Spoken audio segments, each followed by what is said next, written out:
인생의 막바지를 우리가 바라보게 되는데요. 그래서 다윗의 인생을 보면서 우리는 이 세상에 보통 사람들이 갖고 있는 일반적인 인생에 대한 개념, 인생관을 우리가 한번 좀 살펴볼 필요가 있습니다. 모든 사람들이 갖고 있는 세 가지의 그런 인생관의 특징이 있는데요. 첫째는 인생은 유수와 같다라는 말을 합니다. 즉 유수라는 말은 흘러가는 강물과 같다는 것이죠. 인생을 우리가 붙잡을 수 없다는 것입니다. 인생을 우리가 통제할 수 없다는 것이죠. 흘러가는 강물을 막을 수 없는 것처럼 우리의 인생도 우리의 의지대로 우리가 좌지우지할 수 없다는 것이죠. 그래서 예레미야 선지자가 예레미야서에서 이렇게 말합니다. 주님, 사람이 자기 운명의 주인이 아니라는 것을 제가 이제 깨달았습니다. 아무도 자기 생명을 조종하지 못한다는 것도 제가 이제 알았습니다. 예레미야 선지자가 깨달은 것은 참으로 지혜로운 것이죠. 우리가 우리의 인생을 좌지우지 못하는 것이고 우리의 생명을 우리가 조종하지 못한다. 우리의 인생은 우리의 컨트롤을 뛰어넘는, 즉 우리의 컨트롤을 벗어난 유수와 같은 흘러가는 강물과 같다. 이렇게 우리가 이해를 합니다. 두 번째로 보통 사람들의 인생관의 특징은요, 인생은 유수로 돼 흘러가는 강물과 같대. 그 유수의 속도, 흘러가는 강물의 속도가 마치 살처럼 빠르다. 이렇게 얘기를 합니다. 시위에서 떠난 화살이 얼마나 빨리 날아가는지 우리가 쉽게 상상할 수 있는데요. 우리의 인생의 흐름이 그와 같다는 것이죠. 현재적으로 표현하면 우리의 인생의 흐름, 인생의 속도는 총알처럼 빨리 지나간다는 것이죠. 모세도 같은 맥락에서 시편 90편 10절에서 이렇게 말합니다. 우리의 연수가 70이여 강건하면 80이라도 그 연수의 자랑은 수고와 슬픔뿐이요 빠르게 지나가니 마치 날아가는 것 같습니다. 우리의 인생이 그렇게 빨리 지나간다는 것이죠. 여담이긴 하지만 나이가 들면 들수록 인생은 더 빨리 지나간다고 표현합니다. 30대에는 30마일 속도로, 40대에는 40마일, 50대에는 50마일, 60대에는 60마일의 속도로 시간이 흐른다는 것이죠. 그거는 참 가만히 생각해 보면 참 일리가 있는 말이기도 합니다. 시간은 같은 속도로 흘러가는 것이지만 우리의 인생이 너무나 복잡하고 그리고 너무나 관계된 사람들도 많고 우리가 감당해야 될 일들도 많다 보니까 너무나 바쁘다 보니까 시간이 빨리 지나가는 것처럼 느껴지는 것이죠. 그래서 인생은 흘러가는 강물과 같되 마치 시위를 떠난 화살처럼 빠르게 지나간다. 이렇게 우리가 이해를 합니다. 마지막 세 번째 보통 그런 인생관의 특징은요. 인생은 유수와 같이 살처럼 빨리 흘러가는데 그 결과가 허무하다는 것이죠. 인생은 참 허무하다. 이렇게 표현합니다. 남는 것이 없다. 이렇게 얘기를 하죠. 세상 법을 통해서 보더라도요, 우리의 권리라는 것은 우리가 생명을 가지고 있을 때만 권리가 우리에게 주어지는 것이지 우리가 죽고 나면 우리는 권리를 행사할 수가 없습니다. 그러니까 인생이라는 것, 그 결과가 다 허무하다는 것이죠. 남는 것이 없다는 것입니다. 굳이 따진다면 화장을 했을 경우에 한 줌의 재밖에 남지 않는 그러한 인생, 그러한 인생을 지금 우리가 살아가고 있다. 이렇게 보통 사람들이 얘기를 합니다. 같은 맥락에서 시편 기자도요, 시편에서 이렇게 언급을 합니다. 내 인생이 얼마나 짧은지 기억해 주십시오. 주님께서 모든 인생을 얼마나 허무하게 창조하여 주셨는지를 기억해 주십시오.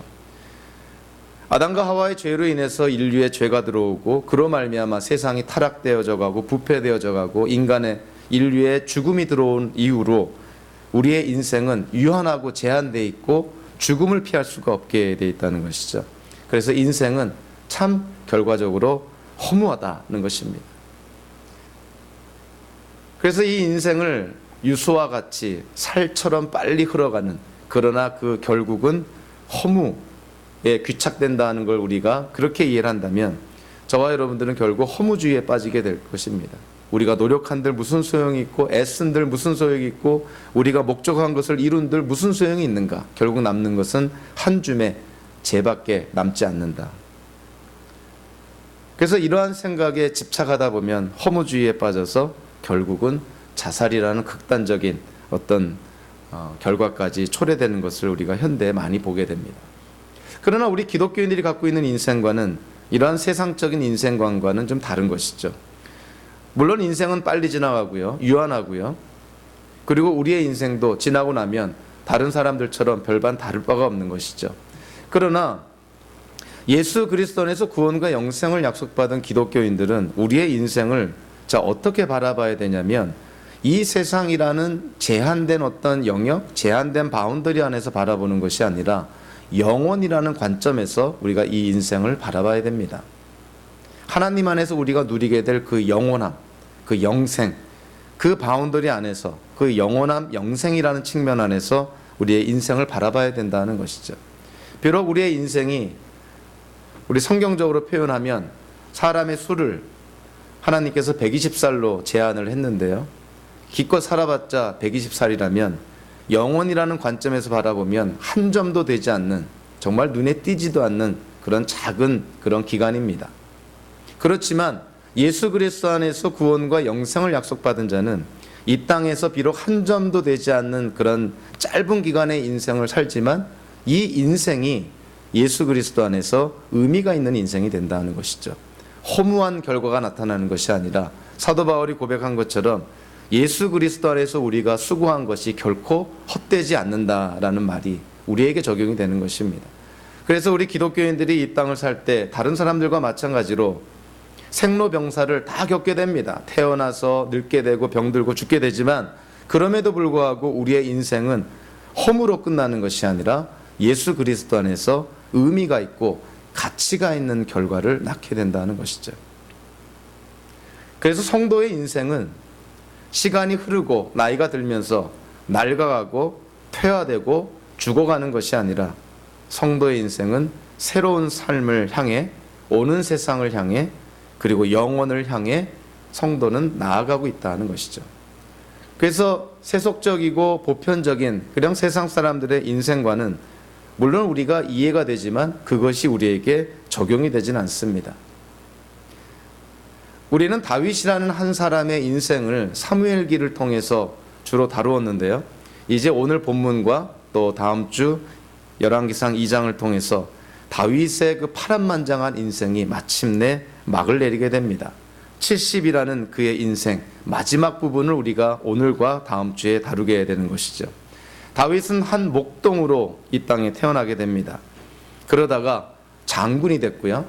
장군에서 왕이 되고 왕으로서 40년을 이스라엘을 다스리게 됩니다. 다윗의 인생은 정말 파란만장한 인생, 하나의 소설과 영화 같은 인생, 수많은 위기와 고난 그리고 반전의 연속이었다, 이렇게 볼 수가 있는 것이죠. 영화로울 때가 있었다면 치욕스러운 때가 있었고 정말 세상에 하나님의 영광을 드러내는 훌륭한 왕이었을 때도 있었지만 간음죄와 살인죄를 짓는 아주 처참한 죄인의 삶을 살기도 했던 다윗, 그 다윗의 인생이 드디어 이제 마지막 시간을 맞게 되는 것이죠. 오늘 본문 1절부터 4절까지를 통해서 우리는 깨닫게 됩니다. 다윗은 지금 죽어가고 있다는 것이죠. 세상의 방법으로, 그 당시에 존재하는 어떠한 방법으로도 치료와 회복이 되지 않는, 이제는 죽음을 눈앞에 둔 다윗. 그러나 오늘 보면 1절부터 53절까지요, 다윗에 대한 이야기만 나오지 않습니다. 다윗의 주변에 있는 사람들의 이야기가 오늘 본문의 메인 스토리다, 이렇게 볼 수가 있는 것이죠. 죽어가는 다윗 주변에 있는 사람들, 그들은 죽어가는 다윗을 어떻게 바라보고 있는가? 세 부류의 사람들이 나옵니다. 다윗의 신하들은 죽어가는 다윗을 하나의 해결해야 될 문제거리로 봅니다. 다윗의 죽음, 저 문제 다윗의 신하들이 해결해야 된다는 것이죠. 다윗의 아들 아도니아, 그는 죽어가는 다윗을 자기가 왕이 될 수 있는 기회로 봅니다. 아비의 죽음을 슬퍼하기보다 아비의 죽음을 통해서 자기가 왕이 되고자 했던 것이죠. 다윗 주변에 있던 다윗의 아내 밧세바, 다윗의 아내 밧세바도요, 죽어가는 다윗을 바라보면서 책임감을 느낍니다. 다윗 뒤를 이어서 누군가가 왕이 되어야 되는데, 나라가 안정이 되려면 누군가가 왕이 되어야 되는데 그 왕이 자기의 아들이 되어야 자기와 자기 아들이 생명을 부지할 텐데 왜 다윗은 지금 죽어가면서 후계자를 발표하지 않고 왕위 계승을 하지 않는 것인가?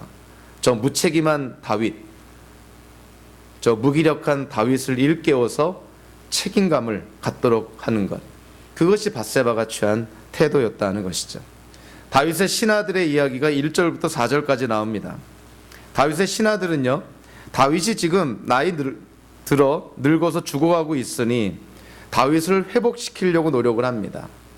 다윗 자체 어떤 인간의 존엄성이란 측면에서 바라보는 것이 아니라 하나의 해결해야 될 문제거리로 바라보는 것이죠. 저 죽어가는 다윗 어떻게 해결할 수 있을까?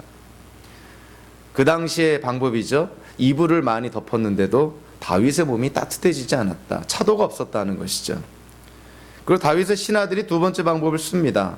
아마 어딘가에서 어떤 신화에서 또는 누군가를 통해서 그런 이야기를 들은 것 같아요. 아름다운 처녀가 죽어가는 노인을 소생시켰다. 뭐 이런 신화 같은 이야기를 들은 것 같습니다. 그래서 그 당시 어떤 민간요법이라고 할 수 있는 그런 신비로운 방법을 채택하죠.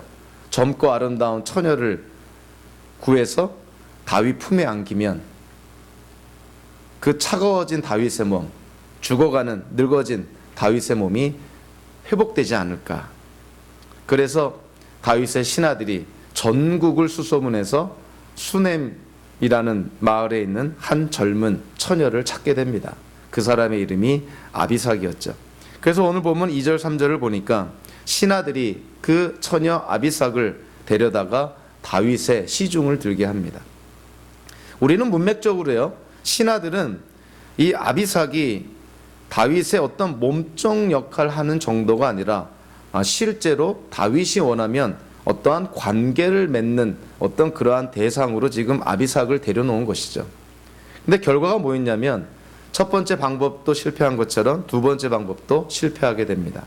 4절에 보니까 그 아비삭은 대단히 젊고 아름다웠지만 4절 후반부에 왕은 처녀와 관계를 하지는 않았다. 이렇게 지금 열왕기 저자가 언급을 합니다. 다윗의 신하들의 눈에는 지금 죽어가는 다윗, 한 인격체의 존엄성 이런 거는 안중에도 없습니다. 어떻게 하면 저 죽어가는 다윗을 회복시켜서 이 나라를 계속 유지할 수 있을까? 그렇게 비인격적으로 다윗을 지금 바라보고 있는 것이죠. 특별히 오늘 본문 4절에서 열왕기 저자가 다윗이 그 아비삭과 관계를 하지 않았다는 말을 왜 굳이 집어넣었을까? 1절부터 4절까지는 사실은 5절 이후로부터 일어난 사건의 배경을 제공합니다. 자, 이 당시에 사람들의 생각은 그 왕의 정력이라고 표현하죠. 성적인 그런 어떤 정력의 정도에 따라서 통치 능력도 좌우된다고 믿었던 것이죠. 그러니까 왕이 어떤 성적인 그러한 그 능력을 잃어버린다면 통치 능력도 없다고 판단을 합니다. 그래서 4절에서 이 다윗 왕이 처녀와 관계를 하지 않았다는 것은 뭐 밧세바 사건 때문에 깨달음이 있어서 다윗이 무슨 성인군자가 된 것이냐 이렇게 얘기하는 것은 아닌 것이죠. 지금 다윗은 늙었고 죽어가고 있으니 그런 어떤 그 여자와의 관계를 맺는 그러한 능력까지도 성적인 능력까지도 다 잃어버린 것이죠. 그래서 4절 다음에 5절에 누가 나오냐면 아도니아가 다윗의 아들 아도니아가 자기를 스스로 왕이라고 선포하는 사건이 이제 등장을 합니다. 자, 다윗 왕궁 안에서 다윗에 대한 일거수일투족이 다윗에 대한 모든 것이 사람들한테 관심의 대상이 되었는데 다윗이 지금 이스라엘에서 가장 젊고 아름다운 아비삭이라는 처녀와 관계를 맺을 수 없을 정도로 지금 죽어가고 있다. 이제 당연히 누군가가 다윗의 뒤를 이어서 왕이 되어야 되지 않을까. 그런 다윗의 모습을 바라보면서 아도니아는 자기가 이제 왕이 되어야 된다. 다윗의 죽음, 죽어가는 다윗을 바라보면서 자기가 권력을 잡을 기회로 그 상황을 이해하게 되는 것이죠. 그래서 4절 다음 바로 5절에 아도니아가 자기를 스스로 왕이라고 선포하는 일이 시작이 됩니다. 그래서 5절부터 10절까지를 통해서 보니까 아도니아가 이제 주변 사람들을 포섭해서 아직 공식적으로 다윗이 자기를 후계자로 선정해서 선포한 것도 아닌데 아직 자기의 아비가 지금 왕이 살아있음에도 불구하고 아도니아는 자기가 왕이라고 선포를 하게 되는 것이죠. 스스로 왕이 즉위식을 지금 거행하게 되는 것이죠.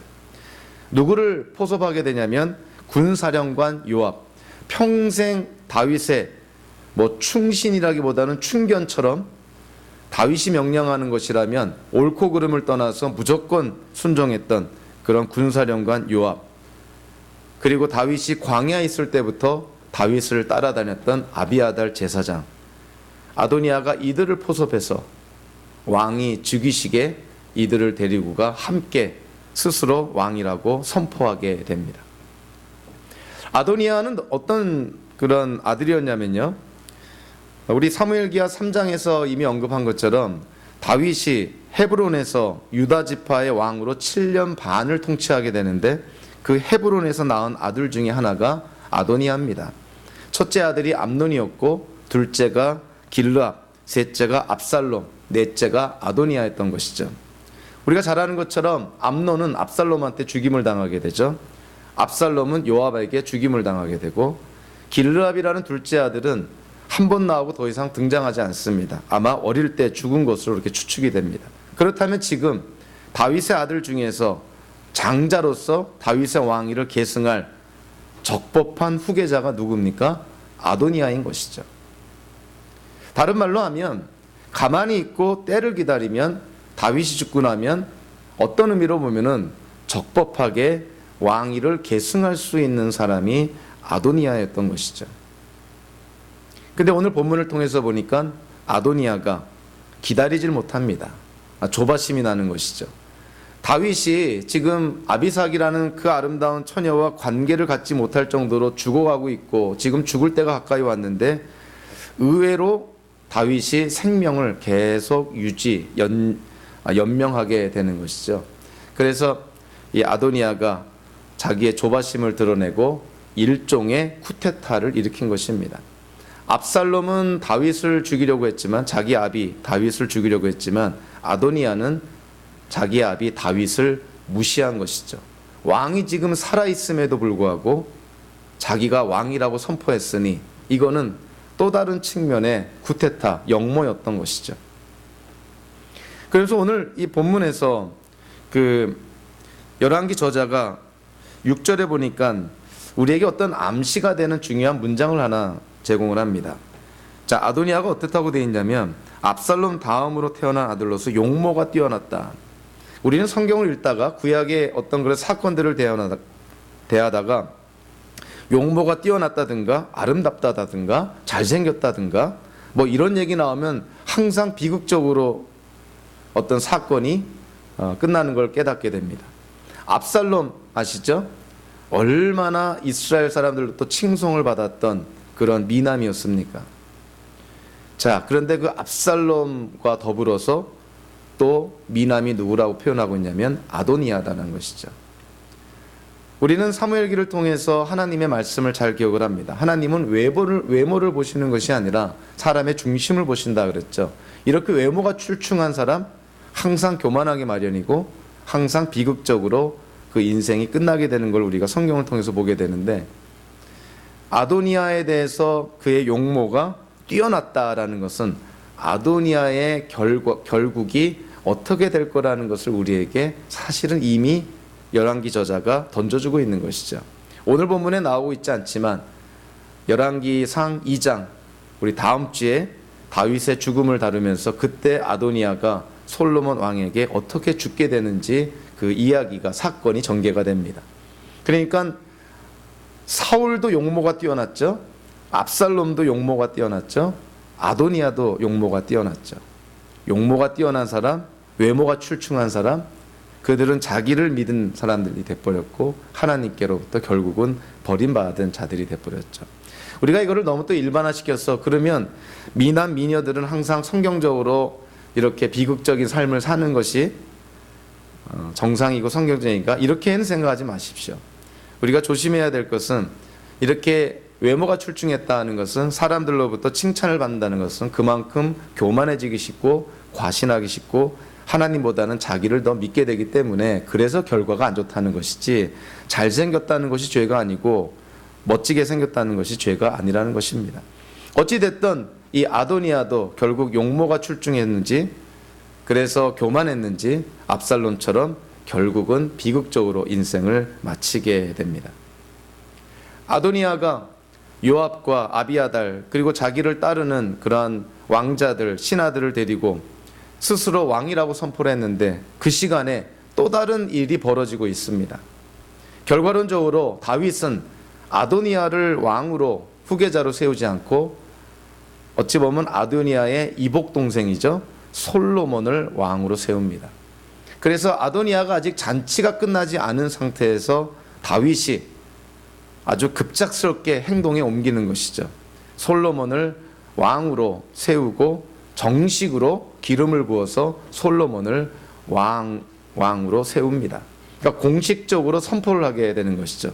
이제는 솔로몬이 다윗의 뒤를 이어서 이스라엘의 왕이 된 것입니다. 자, 그렇다면 지금 다윗을 통해서 솔로몬이 공식적으로 왕이 됐다면, 지금 아도니아를 중심으로 모여있는 그 무리들, 스스로 왕이라고 칭하고 같이 축하하고 먹고 마시고 축제를 벌이고 있는 그들은 어떠한 대상이 될까요? 솔로몬에게는 역적이 되는 것이죠. 죽어 마땅할 그런 역적이 되는 것입니다. 그래서 오늘 보면 49절부터 53절까지 거기에 그런 장면이 나오는 것이죠. 아도니아와 그의 일행이 다윗이 솔로몬을 왕으로 세우고 즉위식을 했고, 그래서 온 백성이 기뻐하고 있다는 소식을 듣자마자, 자, 그들이 어떻게 됐다고요? 황급히 그 자리를 떠나 자기의 살 길을 찾아 도망갑니다. 거기에 있다가는 누군가로부터 이 사람도 아도니아 그 즉위식 때 거기에 있었습니다라는 말이 만약에 솔로몬 왕에게 들어간다면 그도 언제 죽을지 모르는 신세로 전락하게 되겠죠. 그러니까 아도니아를 따라와서 같이 그 즉위식에 참석했던 사람들이 다 뿔뿔이 흩어져 도망가게 되고요. 아도니아도 자기의 생명을 부지하기 위해서 제단 뿔을 붙잡았다, 이렇게 말합니다. 그러니까 그 당시에 성전 안에 있던, 그 성막 안에 있던 제단 뿔을 붙잡았다는 것은, 이거는 아마 도피성과 같이 목숨을 부지할 수 있는, 그 당시에 목숨을 부지할 수 있는 유일한 방법이 아니었나, 이렇게 추측이 됩니다. 결국 솔로몬이 다짐을 받고 조건적으로 아도니아의 그런 생명을 사실은 살려주게 되는 것이죠. 여기서 우리는 아도니아도 그렇고, 그리고 아도니아를 따라갔던 요압도 그렇고요, 아비아달도 그렇고, 우리는 이들의 그런 모습을 통해서 하나의 중요한 사실을 이들이 지금 간과하고 있다, 빼뜨려 먹고 있다는 것을 깨닫게 됩니다. 그것이 뭐냐면, 이스라엘의 왕은 하나님이 세우는 것이지 사람이 세우는 것이 아니고 스스로 세워지는 것이 아니라는 것을 이들이 지금 놓치고 있는 것이죠. 다윗이 어떻게 왕이 됐습니까? 국민투표로 왕이 됐나요? 하나님께로부터 기름 부음 받아 왕이 되지 않았습니까? 하나님이 택하신 자, 하나님께로부터 기름 부음 받은 자가 왕이 되는데, 아도니아, 요압, 아비아달, 자, 이들은 하나님의 뜻을 묻고 하나님께서 누구를 기름 부어 왕을 세우실지에 대해서 진지하게 고민하지 않습니다. 이들은 즉흥적으로 행동하는 것이죠. 나름대로 자기의 인생을 통해서 터득한 어떤 처세술, 정치감각, 파워게임, 이런 거를 통해서 요압과 아비나달은 저 아도니아를 붙잡으면 자기네들의 어떤 권력 파워가 유지될 거라고 생각을 했던 것이죠. 그래서 하나님께 뜻을 묻지 않고 아도니아의 포섭에 이 요압과 아비아달이 넘어왔던 것이죠. 요압과 아비아달은요, 우리가 잘 아는 것처럼 다윗을 오랫동안 보필한 사람입니다. 다윗이 광야에서 사울 왕을 피해 도망 다닐 때부터, 그리고 다윗 지파의 왕으로 헤브론에서 한 지파의 왕으로 통치하게 될 때, 물론 나중에 예루살렘에 올라와서 33년간 이스라엘의 그 왕으로서 통치할 때도 보필했던 사람이 이 요압과 아비아달이었던 것이죠. 그래서 어떤 의미로 보면 그 어떤 다른 사람들보다도 다윗 인생 속에 하나님의 역사가 얼마나 많았는지를 가장 많이 목격한 사람이 요압과 아비아달이었다. 이렇게 우리가 이해를 할 수가 있는 것이죠. 그런데 어찌하여 이들이 이 마지막 순간에 아도니아의 포섭에 넘어갈 수 있었을까? 어찌하여 이들이 하나님의 뜻을 찾지 않고 하다못해 다윗에게라도 개인적으로 묻질 않고 아도니아의 편에 들어서 일종의 쿠데타에 이들이 가담하게 되었을까? 이거는 현대를 사는 우리 기독교인들도 눈여겨봐야 될 부분입니다. 훌륭한 신앙, 그런 경험, 또 훌륭한 신앙의 집안에서 태어나서 자랐다 하더라도, 그리고 기독교에서 이 땅을 살면서 수많은 좋은 경험과 하나님의 역사를 몸소 체험했다 하더라도 어떤 특정한 상황, 특정한 문제에 우리가 너무 몰두하고 거기에 우리의 신경을 다 빼앗기다 보면 요압과 아비아달처럼 자기도 모르는 사이에 하나님 없이 이 땅을 살아가려는 그러한 실수, 실족, 그러한 죄를 범할 수 있다는 것입니다. 그래서 성경은 항상 우리에게 얘기하죠. 항상 깨어 있으라. 아무리 옛날에 훌륭한 신앙생활을 했고 아무리 옛날에 헌신적인 신앙생활을 했다 하더라도 지금 영적으로 깨어 있지 않으면 요압과 아비아달처럼 언제 어느 때에 우리가 실족하고 죄 가운데 우리가 빠질 수 있다는 것이죠. 그래서 저와 여러분들이 우리의 인생을 하나님께 의탁하면서 물론 우리가 주어진 상황에서 최선을 다해야 되지만 하나님 없이 내 문제를, 내 일을, 내 인생을 살아가겠다 하는 것은 그것 자체가 죄가 된다는 것을 우리가 꼭 기억할 필요가 있습니다.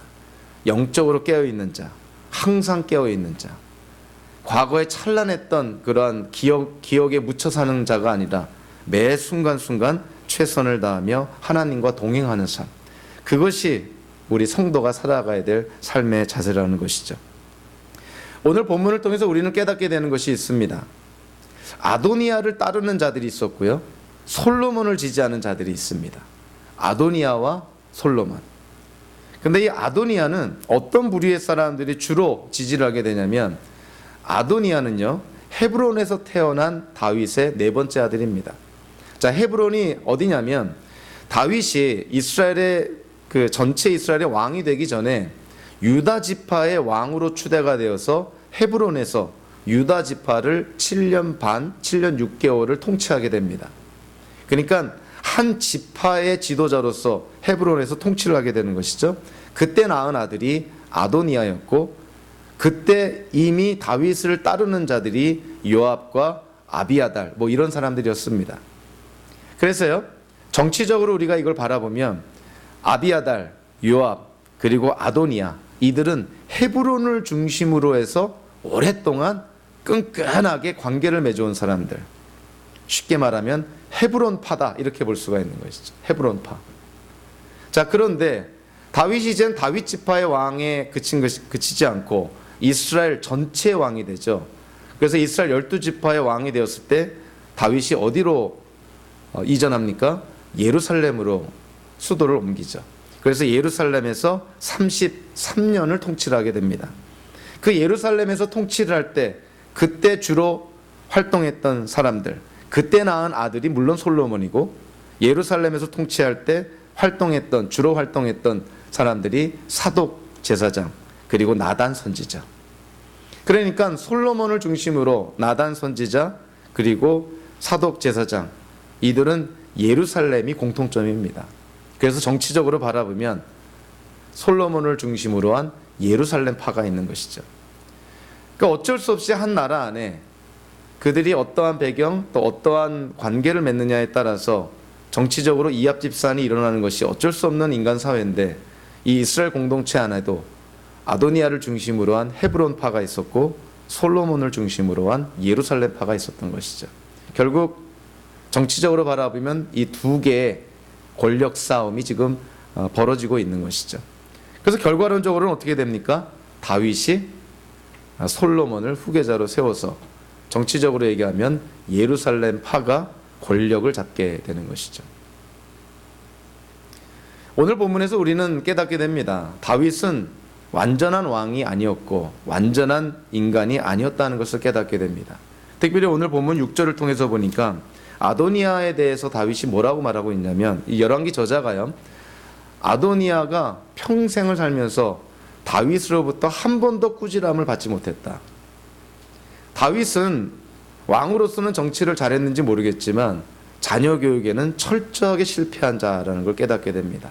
암논의 경우도 그랬고 압살롬의 경우도 그랬고 아도니아의 경우도 그렇습니다. 아버지로부터 꾸지람 한 번, 야단 한 번 받지 않고 자란 아들이 올바로 자라났겠습니까? 당연히 오늘처럼 폐류나 쿠데타를, 아비를 거스리는 역모를 저지르는 그러한 자로 성장하게 된 것이죠. 다윗은 아도니아를 한 번도 꾸짖지 않습니다. 아비로서의 책임을 지금 못하고 있는 것이죠. 그뿐만이 아니라 지금 전후 상황이 다윗은 지금 죽어가고 있습니다. 자기의 생명이 얼마 남지 않았다는 걸 다윗도 아는데 문제가 되는 것은 다윗이 한 집안의 가장이 아니라 한 나라의 왕이라는 것이죠.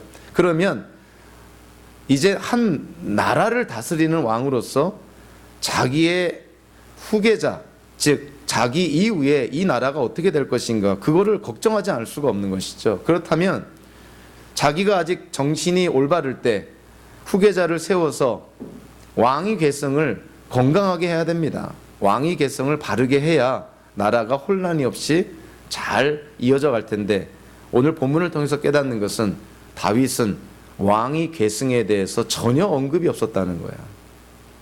이거는 왕으로서의 책임을 다하지 않고 있는 것입니다. 이건 아주 큰 그런 어떤 책임을, 왕으로서의 책임, 어찌 보면 가장 큰 책임을 지금 소홀히 하고 있는 것이죠. 왕은 자기가 왕으로 있을 때 정치를 잘해야 되지만 자기가 죽을 때는 자기보다 더 좋은 왕을 세우고 죽는 것이 가장 최선의 그런 왕 아니겠습니까? 근데 다윗은 그렇진 않았다는 거예요. 그래서 압살롬도 반역을 한 것이고 아도니아도 기다리다 다윗으로부터 아무런 언지를 받지 못하고 누가 다윗의 후계자가 되어서 왕에 오를지 공식적인 선포도 없으니 일종의 쿠데타를 일으킨 것이죠. 자, 그래서 아도니아가 지금 스스로 왕이라고 선포한 것입니다. 자, 이거를 듣고 아도니아가 자 무슨 파라 그랬죠? 그 헤브론 파라 그랬죠. 당연히 예루살렘 파에 있는 사람들이 긴장하게 돼 있죠. 예루살렘 파에 있는 사람들 누구라 그랬습니까? 나단 선지자, 밧세바, 솔로몬. 아도니아가 진짜 왕이 된다면 이들의 목숨은 정말 어떻게 될지 모르는 것이죠. 그러니까 나단이 움직입니다. 나단과 밧세바가 협력해서 다윗에게 빨리 후계자를 공식적으로 선포할 것을 그렇게 촉구하는 것이죠. 사실 다윗에게 솔로몬을 왕으로 세워줄 것을 직간접적으로 그렇게 지금 어찌 보면은 압력을 가하고 있는 것입니다. 근데 그 압력을 가할 때 나단도 그렇고 밧세바도 그렇고 다윗 자신도 그렇고 이들이 공통적으로 공유하고 있는 하나의 사실이 있습니다. 사실 이것 때문에 다윗이 솔로몬을 왕으로 세웁니다. 자, 그것이 뭐냐면요. 자, 오늘 보면 13절을 한번 보시면 나단이 밧세바에게 이런 얘기를 합니다. 밧세바, 당신이 다윗 임금에게 가서 이 말을 하시오라는 것이죠. 어떤 말을 하라고 합니까? 임금님께서는 일찍이 종에게 이르시기를 이 몸에서 난 아들 솔로몬이 반드시 임금님의 뒤를 이어서 왕이 될 것이며 그가 임금님의 자리에 앉을 것이라고 맹세하시지 않으셨습니까? 나단 선지자가 알고 있는 사실이 뭐냐면 다윗이 공식적이진 않지만 분명 사적인 자리에서 이 밧세바에게 약속했다는 거예요. 밧세바, 당신 몸에서 난 아들이 내 뒤를 이어서 이스라엘의 왕이 될 것이요. 이것을 분명하게 밧세바에게 다윗이 약속했다는 것이죠. 나단도 그 사실을 알고 있습니다. 그러니까 나단이 밧세바에게 다윗이 당신에게 맹세한 것을 상기시키고 그리고 다윗이 약속한 대로 솔로몬을 왕으로 세우도록 그렇게 다윗에게 요청하시오. 이렇게 지금 말하고 있는 것입니다. 밧세바도요. 오늘 보면 17절에 보니까 실제로 다윗에게 가서 이렇게 말합니다. 그가 왕에게 대답하였다. 임금님께서는 임금님의 주 하나님을 두고 맹세하시며 이 종에게 이르시기를 이 몸에서 태어난 아들 솔로몬이 임금님의 뒤를 이어서 왕이 될 것이며 그가 임금의 자리에 앉을 것이라고 말씀하셨습니다. 밧세바는 얼마나 더 구체적으로 얘기하냐면 다윗이 밧세바에게 그의 몸에서 난 아들이 자기의 후계자가 될 것이라고 맹세할 때 누구의 이름으로 맹세했다는 것이죠? 주 하나님을 두고 맹세했다는 거예요. 그러니까 이거는 구약의 율법을, 하나님의 법을 알고 있는 다윗에게는 이거는 도망갈 수 있는 여지가 없습니다. 하나님의 이름으로 맹세했는데 그걸 안 지킨다는 것은 하나님의 벌을 받을 수밖에 없는 것이죠. 그래서 밧세바가 지금 다윗에게 다윗 임금이여 당신이 나에게 하나님의 이름으로 맹세한 것, 내 아들이 왕이 될 거라고 당신이 맹세하지 않았습니까? 하나님의 이름으로. 자, 병들어 늙어 죽어가고 있는 다윗, 이 밧세바의 이 말을 듣고 정신이 버떡 듭니다. 그래서 다윗이 29절부터 30절까지를 통해서 보니까요, 다윗이 마침내 행동에 옮깁니다. 비록 침상에서 일어나지는 못하고 움직이지는 못하지만 명령을 내리는 것이죠. 밧세바에게 다시 한번 다짐을 합니다. 29절 30절에 이렇게 말하죠. 왕이 이렇게 맹세하였다. 나를 모든 재난에서부터 구원하여 주신 주님의 살아계심을 두고 맹세하오. 내가 전에 이스라엘의 주 하나님을 두고 분명히 그대에게 맹세하기를 그대의 아들 솔로몬이 임금이 될 것이며 그가 나를 이어서 임금의 자리에 앉을 것이다 하였으니 이 일을 오늘 그대로 이행하겠소. 마침내 다윗이 공식적으로 솔로몬을 자기의 후계자로 임명하고 공식적으로 왕위 즉위식을 통해서 솔로몬을 이스라엘의 왕으로 앉힙니다. 그러니까 나단과 밧세바, 다윗이 공유하고 있는 하나의 사실, 그것이 뭐냐면 다윗이 하나님의 이름으로 밧세바에게 맹세한 그 사실, 그거를 다윗으로 하여금 기억나게 해서 결국 솔로몬이 이스라엘의 왕으로 올라서게 되는 것이죠. 우리는 이 죽어가는 다윗 주변에 있는 사람들, 다윗의 신하들, 다윗의 아들 아도니아, 그리고 다윗의 부인인 밧세바, 자, 이들이 죽어가는 다윗을 바라보면서 무슨 생각을 하고 있는가 다시 한번 정리해 볼 필요가 있는 것이죠.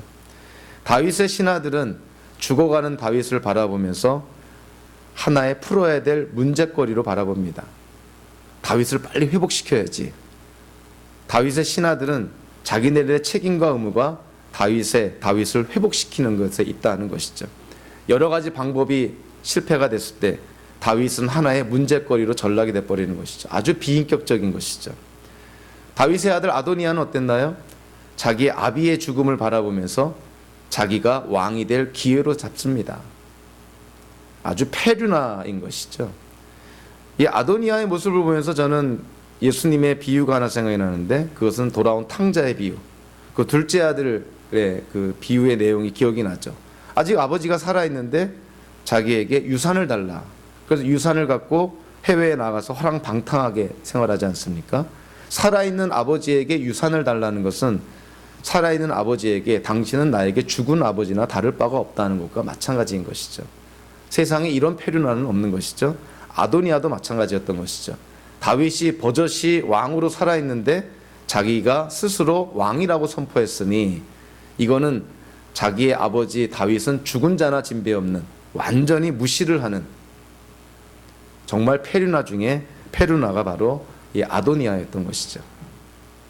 다윗의 부인인 밧세바 또한 다를 바가 없습니다.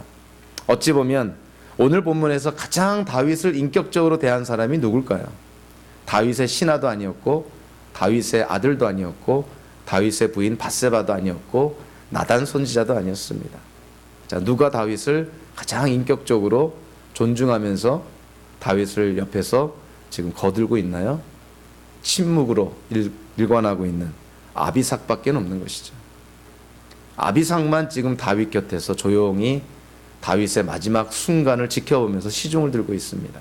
정작 다윗에게 은혜를 입었던 신하들, 아들, 부인, 그저 다윗을 하나의 문제거리로, 하나의 기회로, 그리고 다윗을 하나의 책임거리로 이렇게 바라보면서 다윗을 비인격적으로 대하는 것을 보게 됩니다.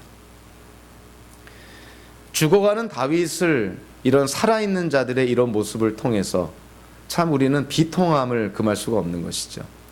그래서요, 저와 여러분들도 아마 여러분들보다는 저희가 더 요즘 많은 경험을 하지만 주변에 우리 아는 사람이, 가까운 사람이, 지인이, 뭐 부모님이든 형제든 가까운 지인이 죽을 때 우리는 과연 어떠한 그런 자세와 태도를 갖고 그들을 바라보는가? 굉장히 퍼스널하게 느껴지겠지만 부모님들이 돌아가실 때 자식된 도리로서 그 부모님의 죽음을 어떻게 바라볼 것인가? 오늘 나와 있는 이 신하들 아도니아, 밧세바 이들의 모습과 자세는 절대로 우리가 취할 그런 자세는 아닙니다. 죽은 자는 산자에 의해서 치욕스럽게 되기도 하고 명예롭게 되기도 합니다. 돌아가신 부모님도 살아있는 자녀들이 어떻게 사느냐에 따라서 부모의 명예가 높아질 수도 있고 부모에게 사실은 먹칠을 가할 수도 있는 것이죠. 그래서 저는 생각을 해보게 됐습니다. 이 땅을 살아가는 기독교인들, 우리는 생명을 약속받은 자들이죠. 그러나 그 생명의 약속은 누구를 통해서 약속을 받았냐면 바로 예수님의 대속의 죽음을 통해서 우리는 약속을 받은 자들이죠. 예수님이 우리를 위해서 죽으셨기 때문에 우리는 이 땅을 살아가고 있습니다. 어찌 보면 예수님의 십자가의 사건 때문에 우리는 생명을 약속받았고 지금 생명 있는 자로 살아가고 있고 앞으로 그 생명을 영원토록 누리게 될 것입니다. 우리는 살아있는 자들이라는 것이죠. 그럼 우리는 누구를 위하여 누구를 따르며 누구의 명예를 높이며 이 땅을 살아가야 될까요? 성도는, 기독교인은 우리를 위해서 죽으신 예수님의 명예를 높이기 위해서, 그분의 이름을 위해서 그분의 말씀을 따르며 이 땅을 살아가야 될 책임이 우리에게 있는 것이죠. 산자의 도리는 무엇인가? 우리에게 생명을 준 자를 위해서 사는 것이 산자의 도리입니다. 저와 여러분들 이 다윗과 그의 주변 사람들에게 일어났던 이러한 사건들을 바라보면서 이것이 우리의 일상, 우리의 인생 속에 겪게 되는 정말 아주 비참한 현실인데, 그럼에도 불구하고 현대를 사는 우리 기독교인들은 우리를 위해 죽으신 예수 그리스도를 위해서, 그분의 명예를 위해서, 그분의 영광을 위해서 그렇게 살아가는 저와 여러분들 되시기를 주님의 이름으로 축원합니다. 기도하겠습니다. 사랑의 하나님,